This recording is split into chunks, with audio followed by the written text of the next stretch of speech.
el déjalo más Cuando puse grabar, no se olviden de dar el presente. Igualmente Zoom manda un email donde pone que manda los que estuvieron presentes, pero por las dudas, den el presente ahí en el chat. Bueno, le decía que iba a ser extremadamente breve, siempre digo lo mismo, y me he convertido en un prometedor serial y después se nos va el tiempo, pero esta vez sí o sí, porque tengo una reunión, sí o sí, a las 9, un toque antes, así que bueno. Bueno, les comento, voy a compartir la pantalla. Un segundo, que primero busco la carpeta. Nosotros estamos actualmente con el texto de Gilles Lipovetsky, La Era del Vacío. Y voy a comentar algo, ya saben, cada vez que uno vuelve sobre un tema, tiene que hacer una especie de breve síntesis, cada vez más breve, ¿no? Antes de que termine el cuatrimestre empezamos con ese texto. Está en la página de WordPress que armamos provisoriamente, eso está. Ya estoy moviendo toda la plataforma, esta vez sí, ya lo estoy moviendo, ya estoy cargando los archivos todo ahí. Y bueno, ¿por qué ese texto de Lipovetsky, La Era del Vacío? Es un texto clásico, de hecho se publicó, miren, se publicó en el 83, entonces yo siempre presto mucha atención a esa cuestión y la transmito a los alumnos, porque generalmente los alumnos en general, no prestamos atención a la fecha de publicación de un texto, y pensamos que da lo mismo si es del 83 o si es del 2020, y no es lo mismo. En este caso, ¿por qué? Porque nos da una contextualización. El texto de Lipovetsky yo lo seleccioné por dos razones. En primer lugar, porque es un antecedente histórico para lo que queremos analizar hoy en día, y en segundo lugar, porque pareciera que lo publicó en el 2020. O sea, cuando uno lo lee, pareciera que es un texto anacrónico, es decir, que es para otro tiempo, ¿no? Como si se hubiese anticipado un montón de cuestiones, o quizás lo que él está analizando era algo que en Europa ya se empezaba a ver, y que, bueno, hoy en día, obviamente del 83 al 2020, hay un montón de cambios. Entre los más importantes, creo yo, y que marcan un antes y un después, es que en el 83 acá en Argentina no teníamos ni internet, vamos a empezar por ahí, o sea, no llegaba. O sea, en el 83 no siquiera íbamos a un ciber, a internet. O sea, vamos a marcar eso marca un antes y un después. La masificación, la llegada a todos los hogares a un precio relativamente, acá sigue siendo caro, pero bueno, más o menos accesible. Todo el mundo tiene alguna conexión a internet, incluso gratuita. Si uno se va a la plaza, la tiene. Bueno, eso antes no existía. E incluso en Europa tampoco estaba, en el 83, de hecho las computadoras, nada, era algo que estaba recién ahí me refiero, no llegaba a los hogares así como así, bien, accesiblemente. Bueno, la pregunta es si acaso lo que estaba viendo Lipovetsky en La Era del Vacío, no es que hoy dejó de ser así, sino que se muestra como algo absolutamente sobre la mesa, o sea, está absolutamente visible, ¿no? Yo seleccioné dos frases del texto de Lipovetsky. El texto se llama La Era del Vacío porque él dice que vivimos en un tiempo en donde lo que reina es el vacío, pero acá viene lo interesante, ¿no? No es un vacío trágico, no es un vacío traumático, es decir, que al individuo le genera angustia, o un quiebre existencial, para nada. Es un vacío, digámoslo en estos términos, sedante, es un vacío que nos deja sedados, es un vacío que va acompañado de la gran indiferencia del individuo dentro de una comunidad que también en bloque es indiferente. ¿Indiferente a qué? Indiferente a sí misma. Yo creo que es una buena forma de decir algo que está en el texto, pero no explícito, ¿no? De hecho, para eso estamos como docentes, ¿no? Para aportar algún tipo de interpretación. Miren, me voy a buscar un toque para recordarlo rápidamente. Bueno, él habla ahí, al comienzo del texto, en el prefacio, que presenciamos, acudimos a una gran transformación de la sociedad actual, que él llama proceso de personalización, ¿no? De hecho, claro, decir esto en el 83 era una cosa bastante extraña quizás, hoy en día ya no. De hecho está bueno ese texto porque hoy en día podemos ver algo diciendo, pero no dice nada nuevo, claro, pero el texto se escribió en el 83. El proceso de personalización, nosotros lo vivimos todo el tiempo. Hoy en día hay mejores ejemplos, pero se me viene a la mente, ¿vieron cuando uno se compra un auto y uno lo puede tunear? O sea, que uno se lo puede decir, bueno, o lo arma uno, o incluso por ahí, bueno, acá no llegó hacía accesible a todo el mundo, pero hay marcas de autos que uno arma el auto como quiere, ¿sí? Incluso en Estados Unidos, lo habrán visto en esos programas, ¿no? Donde te arman el auto a tu medida. Está hecho muy personalizado, pero de hecho hoy en día todo está personalizado. Fíjense, cuando uno, adquiere un servicio como Spotify, lo que puede hacer es personalizar una lista de reproducción, ¿no? Es decir, uno escucha, es más, ya existen listas personalizadas, o en YouTube, por ejemplo, uno puede elegir listas de reproducción. Las listas de reproducción de alguna forma siguen algún patrón. De hecho, si no lo elegimos, también la tenemos. Cuando uno no crea una lista de reproducción en YouTube, que en el 83 ni existía, YouTube toma nuestras búsquedas y genera, criterios que hacen que escuchemos música relativamente afín a lo que nos interesa. Por ahí tenemos un detalle hoy en día, ¿no? Que en las publicidades uno puede estar escuchando, no sé, The Cure, y de golpe aparece, no sé, un tema de cumbia en la publicidad para meterte, no sé, que escuches eso. Bueno, porque también hay un negocio ahí, pero uno inmediatamente le da el control y trata de saltar la publicidad, porque como que corta el ambiente, ¿no? El contexto. Bien, vamos, yo seleccioné y lo vamos a hacer así. ¿Estás pidiendo la palabra, Tamara, o no? No. Yo seleccioné 2 placas. Me parece que es una buena opción. Voy a empezar a activar esa cuestión. Che, yo quisiera verlo acá en la compu, ver más participantes. No puedo. Yo lo voy a buscar. Ahora sí lo veo. Bien. Debe ser cuando activan la cámara. ¿Cómo anda Sabrina? Lizeth. Ahí los veo. Daniela, vecina. ¿Cómo va? Y Walter. ¿Cómo andas, Walter? Voy a compartir la pantalla y voy a tomar 2 fragmentos de la obra. Un segundo, ¿eh?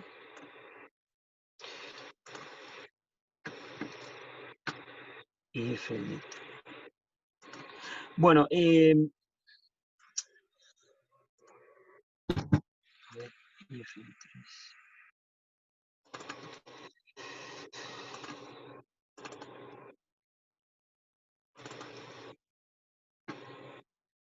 aquí está. Bien, bien, acá va.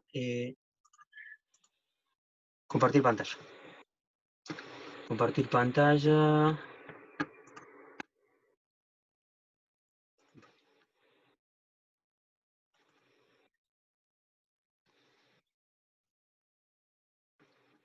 ¿Todos pueden ver? Sigue cargando todavía, profe, no mostró nada. Ah, sí, yo lo puedo darme, ahí está, ahí lo van a ver. Me puedo dar cuenta porque es el celular, una segunda conexión y ahí aparece. Les comento esto, ¿no? ¿Por qué el texto Lipovetsky? Porque después del texto Lipovetsky, nosotros vamos a ver unos pasajes, un par de páginas de una obra ya clásica también de Michel Foucault, titulada Vigilar y Castigar. Posiblemente la hayan visto en otra materia, o la verán, no importa. Siempre las lecturas, no importa ver la misma obra, porque lo que importa es el abordaje que uno hace. Sí, digo porque es una obra clásica que posiblemente la vean en otro. Che, no se está viendo la carpeta, pero no, a ver, no se ve más. Quedó tildado, ¿no? En la carpeta ahí, no se ve la placa, ¿verdad?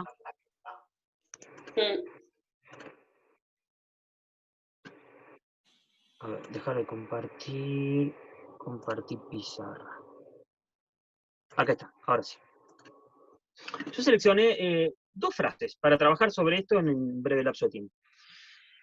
El texto de Lipovetsky nos habla de la sociedad posmoderna, ¿no? Él entiende dentro del contexto de lo que él denomina una era del vacío, y dice así, en la página 9.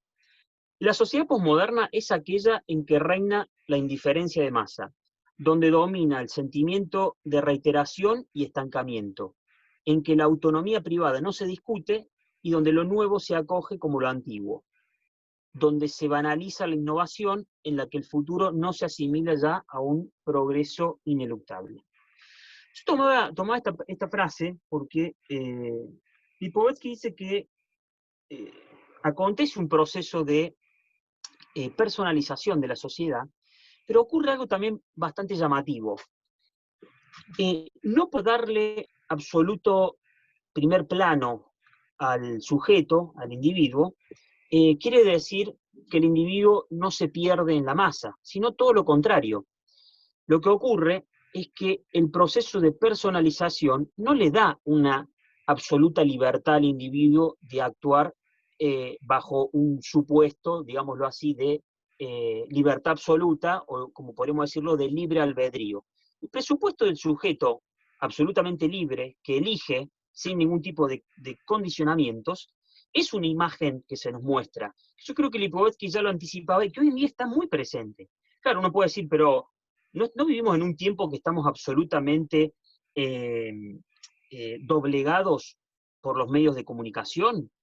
De hecho, yo les comenté en otro encuentro que es muy curioso que Facebook, que es una red social ya vieja, antigua, pero que todavía funciona, y todas las redes sociales tienen algoritmos que hacen que uno vea o se contacte con gente que comparte los mismos gustos, digámoslo así, ¿no?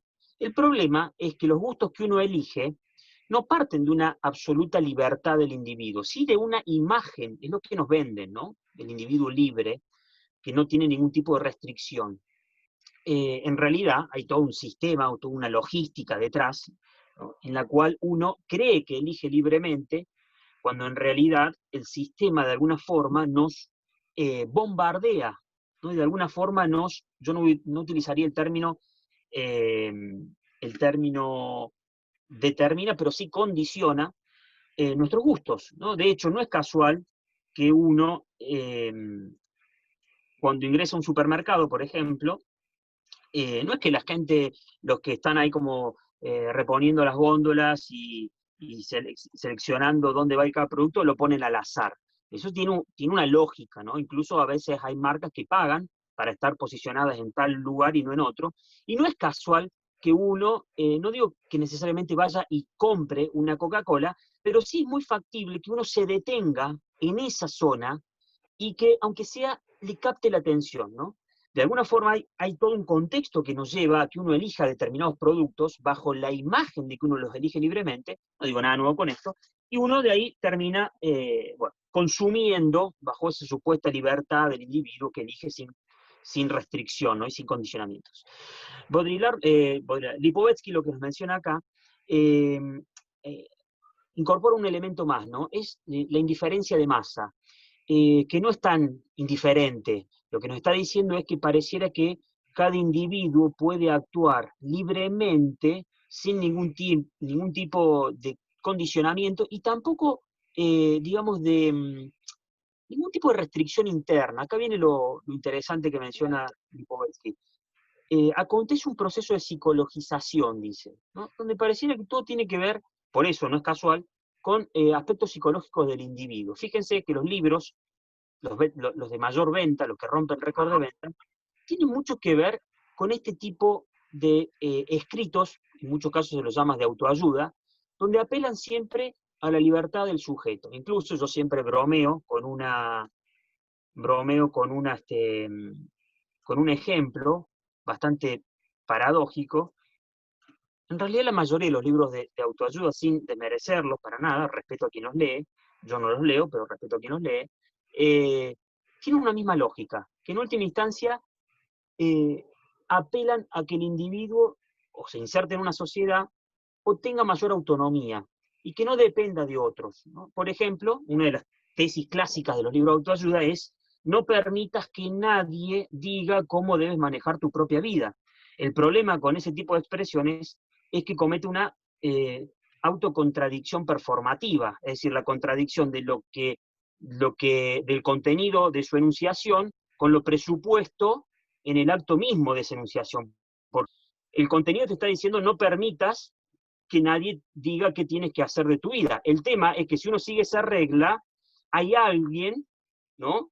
En la acción misma de seguir esa regla, la regla está diciendo cómo debes comportarte, cómo tenés que manejarte en la vida. Es decir, de alguna forma te están diciendo, el contenido se contradice con lo presupuesto en esa enunciación misma. Te están diciendo qué es lo que tenés que hacer. ¿Qué es eso que tenés que hacer? Que no permitas que nadie te diga qué tenés que hacer. Eso es contradictorio. Acá viene una cuestión de la libertad del individuo, una especie de paradoja, digamos, ¿no? En donde hoy en día creo que se ve. En el 83 por ahí no sé si estaba tan en boga los libros de autoayuda, pero hoy está presente. Lipovetsky anticipa algo, miren, voy a pasar la segunda y última placa. Dice, en la página entre la 9 y la 10, dice, la sociedad posmoderna no tiene ni ídolo ni tabú, ni tan solo imagen gloriosa de sí misma, ningún proyecto histórico movilizador. Estamos ya regidos por el vacío, un vacío que no comporta, sin embargo, ni tragedia ni apocalipsis. Cuando yo leí este texto, les pido que lo lean, por lo menos el prólogo, el prefacio, hay algo muy, muy llamativo ahí, ¿no? Porque yo lo voy a poner en estos términos. La apatía, ¿no? Hoy en día, voy a salir de la...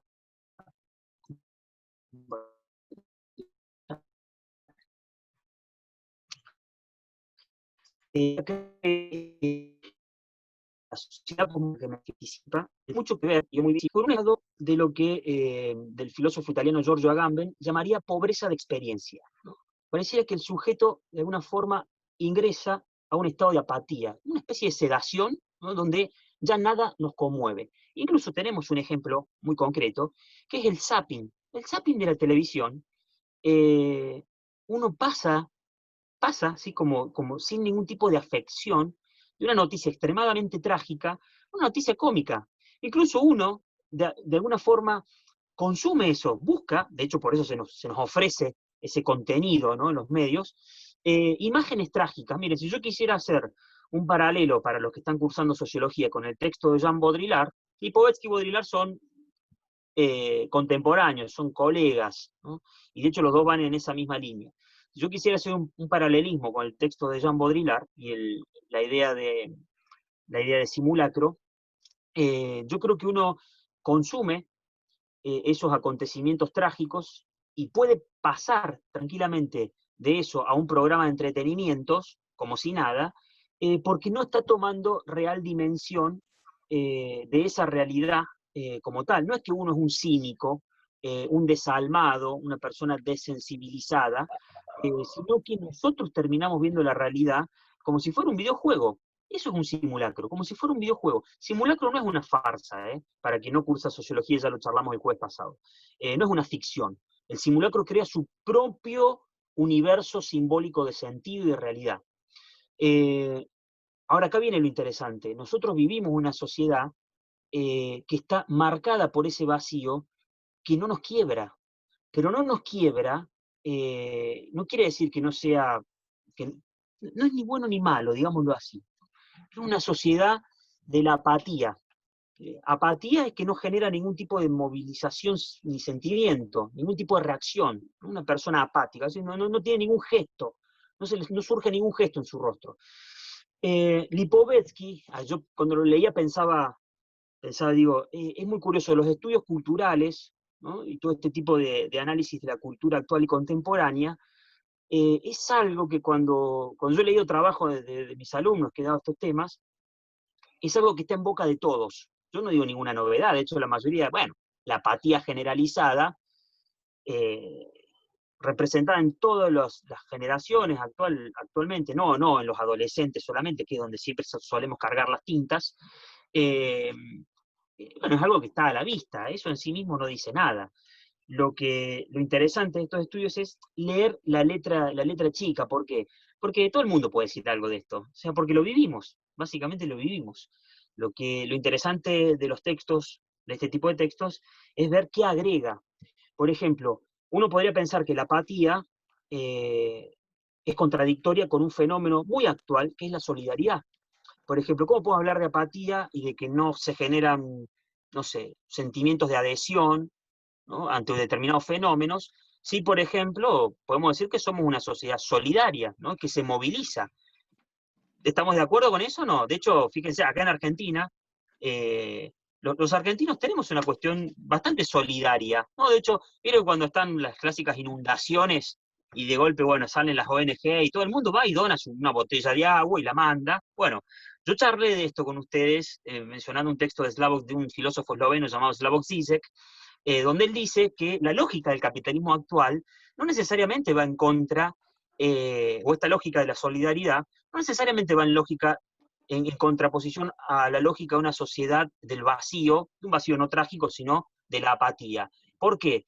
Porque la solidaridad que nosotros mantenemos entre nosotros es una solidaridad sobre la base de la apatía. ¿Saben por qué? Diciendo, uy, pobre gente la del norte, y uno mira al costado y no sé, y manda un favor, che, hacemos un favor, ¿no te vas a comprar un bidón de agua así se lo mandamos ahí que están inundados y no tienen que tomar? Y dicen, no, tengo que ir ahora. No, no hace falta, si total, no lo mandamos hoy, lo mandaremos mañana, pasan a buscarlo todos los días. Así que, sí, porque, no sé, estoy haciendo cualquier cosa, sí, absurda, no importa. Sí, no te hagas drama. Es una solidaridad muy cómoda, es una solidaridad extremadamente cómoda, es la solidaridad de sofá, como diría yo, ¿no? Desde un sillón. Entonces, como uno dice, es más, literalmente es la solidaridad de un sofá, cuando te dicen, si donás ahora, y lo haces de tu celular, desde el home banking, o sea, o sea, desde ahí haces la donación y te desentendés del tema. Incluso, lo charlamos en su momento, somos una sociedad del vacío, creo. Me pongo el traje de Lipovetsky y lo digo así. Somos una sociedad del vacío en donde el individuo cree que es libre y además cree que es solidario, porque no es el individualismo clásico, no es el individualismo clásico, no es el individualismo de en primer lugar y en último lugar yo, y que el resto se jorobe. Es un individualismo solidario, pero de una solidaridad absolutamente cuestionable. Es la solidaridad del vacío. No lo dice Lipovetsky, lo digo yo, interpretando a Lipovetsky. Es la solidaridad del vacío, de un vacío no trágico. Es un vacío que no nos conmueve. Es un vacío en el que estamos, que lo hemos internalizado y que de alguna forma hemos incorporado un montón de fenómenos que a primera vista parecen contradictorios y no lo son. Por ejemplo, la solidaridad. Bueno, ¿cómo puedes hablar del individualismo y la personalización cuando somos una sociedad solidaria? Una sociedad solidaria al estilo ¿cómo es? ¿Cómo se llama la esposa de Macri cuando decía, nosotros somos solidarios porque los pedazos de tela que nos sobra se los regalamos a los pobres? Entonces, te queda cómodo. O sea, la solidaridad que te sobra, o sea, como que hay algo raro ahí, ¿no? Curioso. Pero toda la sociedad se mueve en esa imagen desde la comodidad de un sofá. Incluso el sistema logró, eh, mira, Flor, creo que es la primera vez que te veo la cara, por error activaste la cámara. Este, yo creo que de alguna forma vivimos en un tiempo, lo voy a subir al texto de Giorgio Agamben, un tiempo en donde el sujeto elige participar desde un lugar en donde no está, que es básicamente la delegación de que otro experimente por mí la realidad. Se fue Dulcinea. Que el Profe, otro, sí. ¿no será que a veces la solidaridad es medio por moda y cosas así? Porque ponele, yo veo que hay mucha gente que está a favor del aborto, que se vuelve femenina, o sea, feminista y así un montón de otras cosas únicamente por moda, pero no tienen idea lo que se está haciendo, no tienen idea a lo que van, entonces como medio por conveniencia, para caer bien, para Hay sacarse mucha fotos. gente, hay mucha gente que hace caridad y tiene actos solidarios para tener reconocimiento. Y ahí está lo Claro, que no entra en hacerlo de buena fe, sino en miren cómo estoy claro, ayudando y lo muestran en las redes sociales. Y sí, como que todo el tiempo sobresaliendo con eso, lo mismo que los futbolistas, no, estos aportan y no es que aporten, sino que los obligan a hacer ese aporte porque si no les cobran una multa, entonces es como, no sé, medio Mira, en el raro. texto está que es una sociedad de la moda, lo es absolutamente, pero es una sociedad que ha perdido sustancialidad. Es decir, que claro, sí, yo concuerdo totalmente y creo que en Lipovetsky eso está, que Sentido de somos una sociedad de la pertenencia, moda. ¿Cómo? que no existe el sentido de pertenencia, como que no hay un origen de nada, como que nadie sabe para dónde va, ni lo que quieren, entonces como que siguen las masas, la moda y cosas así. Sí, me estoy buscando una parte, a ver si lo encuentro, donde menciona esto Lipovetsky. La moda. Mira, sí, yo creo que hay, como ahí mencionaba la cita, deja ver, ya no hay más referencias. De hecho, miren, si uno quiere ver cuando un movimiento quedó neutralizado por el sistema, uno de los rasgos es ver si eso se convirtió en un objeto de consumo, ¿no? Por ejemplo, mire, si uno va a una librería hoy en día, algo que hace poco tiempo no estaba, ahora sí, uno se va a encontrar que hay una sección de feminismo. Yo no hablo ni a favor ni en contra del feminismo, yo me refiero al fenómeno, ¿no? Eso lo que quiere decir es que el sistema de alguna forma logró apropiarse de ese fenómeno, ¿no? Que incluso es un fenómeno que también es antisistema en alguna medida, ¿no? Hay determinados movimientos que consideran que el sistema es patriarcal, ¿no? Entonces, lo cual yo estoy de acuerdo en decir, coincido con ese tema, pero saliendo de la discusión puntual, que existe una moda, existe, obviamente, ¿no? Y que de alguna forma eso habla de una sociedad eh, que se queda en superficie, es decir, como si fuera en la mera cáscara, ¿no? No hay sustancialidad. No se profundiza en ningún tema. De hecho, fíjense que somos una sociedad de títulos de diarios. Uno discute leyendo el título. Por eso los diarios se pueden dar el gusto de poner un título que no condice con el contenido. O sea, el contenido incluso a veces es contradictorio con el título. ¿Pero por qué? Porque la gente lee los títulos, nada más. Entonces, yo creo que está esa cuestión ahí en Lipovetsky. Miren, les leo un segundo algo que con lo que cierra ahí el texto y ya terminado porque quedan nada, 10 minutos. Estamos hechos un relojito suizo para cumplir con el tiempo. Dice, así termina el prefacio, ¿no? A ver si lo tengo acá para compartir pantalla. Compartir el texto. Bueno, lo tenía. Compartir pizarra.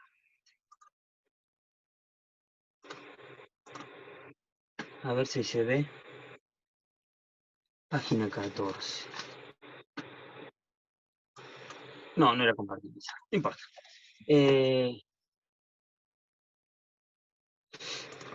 No era compartir pizarra. Dice Lipovetsky al final del prefacio. Que existe una democratización sin precedente de la palabra. Fíjense qué actual que es esto, ¿no? Dice, cada uno es incitado a telefonear a la centralista, es una metáfora eso, ¿no? Dice, cada uno quiere decir algo a partir de su experiencia íntima.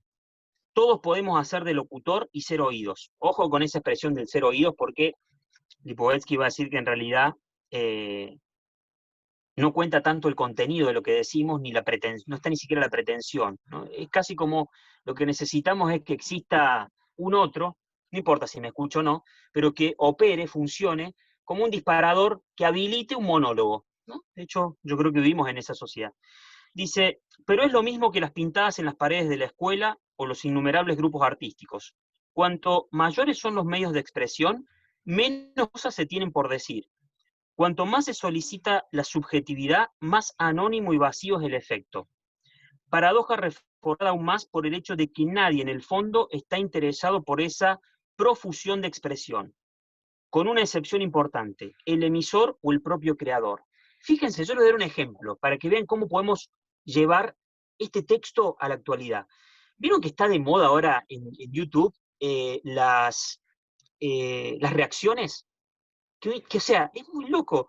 Un youtuber hace un video para mostrar cuáles son sus propias reacciones, ¿no?, ante determinados fenómenos que él pasó en su propio canal. O sea, básicamente, si eso no es una imagen del egoísmo en el sentido contemporáneo, ¿no? Es un egoísmo donde el otro cuenta, pero en realidad cuenta en un sentido donde necesito que el otro sea un seguidor más. O sea, no interesa transmitir nada. De hecho, así lo menciona al final, dice, eso es precisamente el narcisismo.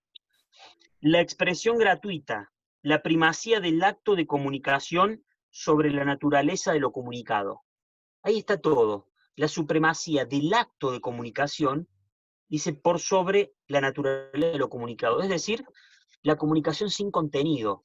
La comunicación sin contenido. De hecho, yo creo que hoy en día vivimos una sociedad de la pura opinología.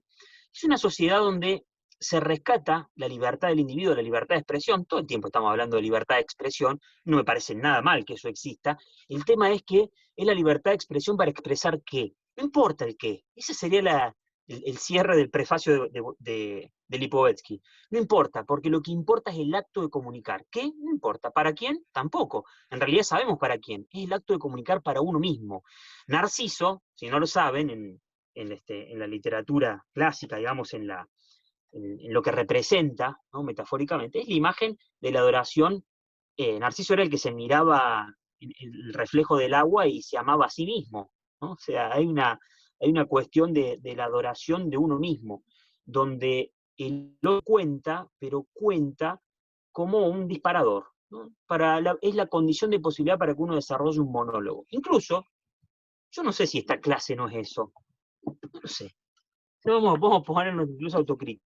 Capaz que los docentes, para no aburrirse, dictan clases de cosas que a uno le interesa, y lamentablemente los alumnos están ahí como la condición de posibilidad de que uno no sé, regocije en su propio discurso. Un monólogo, básicamente, ¿no? Es muy curioso que uno le pida a los alumnos que participen y uno genera todas las condiciones de posibilidad para que el alumno no lo haga, ¿no? Es llamativo eso, ¿no? Yo creo que ahí se explica mucho de por qué nuestros alumnos no participan. O sea, ya no vivimos una sociedad de la disciplina y la coerción, de que los sancionamos, sino que vivimos una sociedad que directamente el individuo se silencia solo, ¿no? Se silencia solo.